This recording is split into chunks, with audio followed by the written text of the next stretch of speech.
अब तो supreme court ने भी कह दिया कि सोशल मीडिया पर जो भी चीज़ें अपलोड की जा रही हैं उसको रेगुलेट करने की ज़रूरत है। यानी उसके लिए सरकार नियम बनाए, कायदे बनाए, कानून बनाए।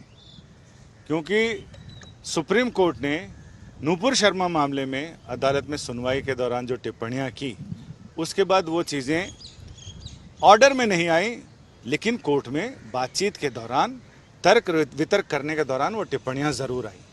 लोगों ने उस पर कुछ भी लिखना शुरू कर दिया और फिर सुप्रीम कोर्ट के जज जस्टिस JB पारदीवाला ने अगले दिन, मामला तो था जस्टिस HR खन्ना की यादगार में समारोह का, उसमें भाषण के दौरान, अपने वक्तव्य के दौरान उन्होंने इस बात की ज़रूरत जताई कि ऐसे अधकचरे ज्ञान वाले लोग, जिनको न चीज़ों की समझ होती है, न अदालती कार्रवाई की समझ होती है, न कानूनी पेचीदगियों की समझ होती है, वो बस कुछ भी लिखना शुरू कर देते हैं। यानी अपनी मर्जी की चीज़ें ज़बरदस्ती, और वो भी अदालत जैसी चीज़ों पर जिस तरह से लोग आक्षेप लगाते हैं, वो सच में इस बात के लिए इस ज़रूरत पर जोर देता है कि सोशल मीडिया को भी रेगुलेट करने की ज़रूरत है। यानी लोग या तो पूरी पकी सोच के साथ वो बताएं, या फिर अधकचरी सोच के साथ अगर ना कहें तो ज़्यादा ज़रूरी है। तो कितना ज़रूरी है इस तरह का कानून बनना, हम कानून के लोगों से इस बारे में बात कर रहे हैं।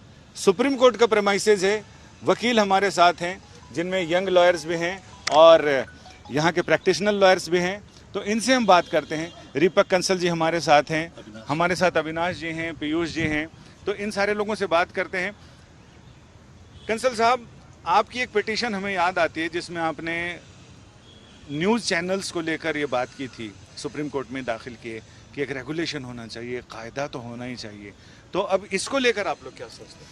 मेरा मानना है कि जो आजकल जो सोशल मीडिया का इस्तेमाल हो रहा है, वो जुडिशरी के खिलाफ, रिलीजियस लोगों के खिलाफ, पॉलिटिकल पार्टीज़ के खिलाफ, फ्रीडम ऑफ एक्सप्रेशन के नाम पर, और ये लोग जो कोर्ट की भी आलोचना कर रहे हैं बिना किसी जाने, बिना किसी समझे कि हमारे देश का कानून क्या है। और ये सोशल मीडिया एक ऐसा प्लेटफॉर्म बन गया जिसके कारण के लोग जो है वो क्रिटिसाइज़ कर रहे हैं, जजेस को पर्सनल तौर पे क्रिटिसाइज़ कर रहे हैं।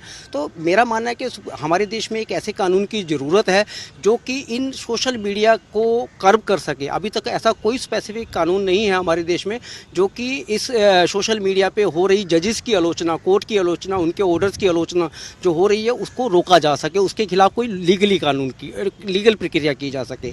मैंने एक याचिका फाइल की थी, जो भी ब्रॉडकास्टिंग न्यूज़ चैनल्स हैं, claim to be news channel, इनको रेगुलेट करने के लिए कोई भी स्टैट्यूटरी अथॉरिटी नहीं है, कोई भी हमारे देश में कानून नहीं है। तो मैंने एक कोर्ट के सामने याचिका रखकर एक मांग की थी कि इनको भी एक धारा प्रभाव में लाया जाए और इनके लिए एक स्टैट्यूटरी अथॉरिटी को कॉन्स्टिट्यूट किया जाए।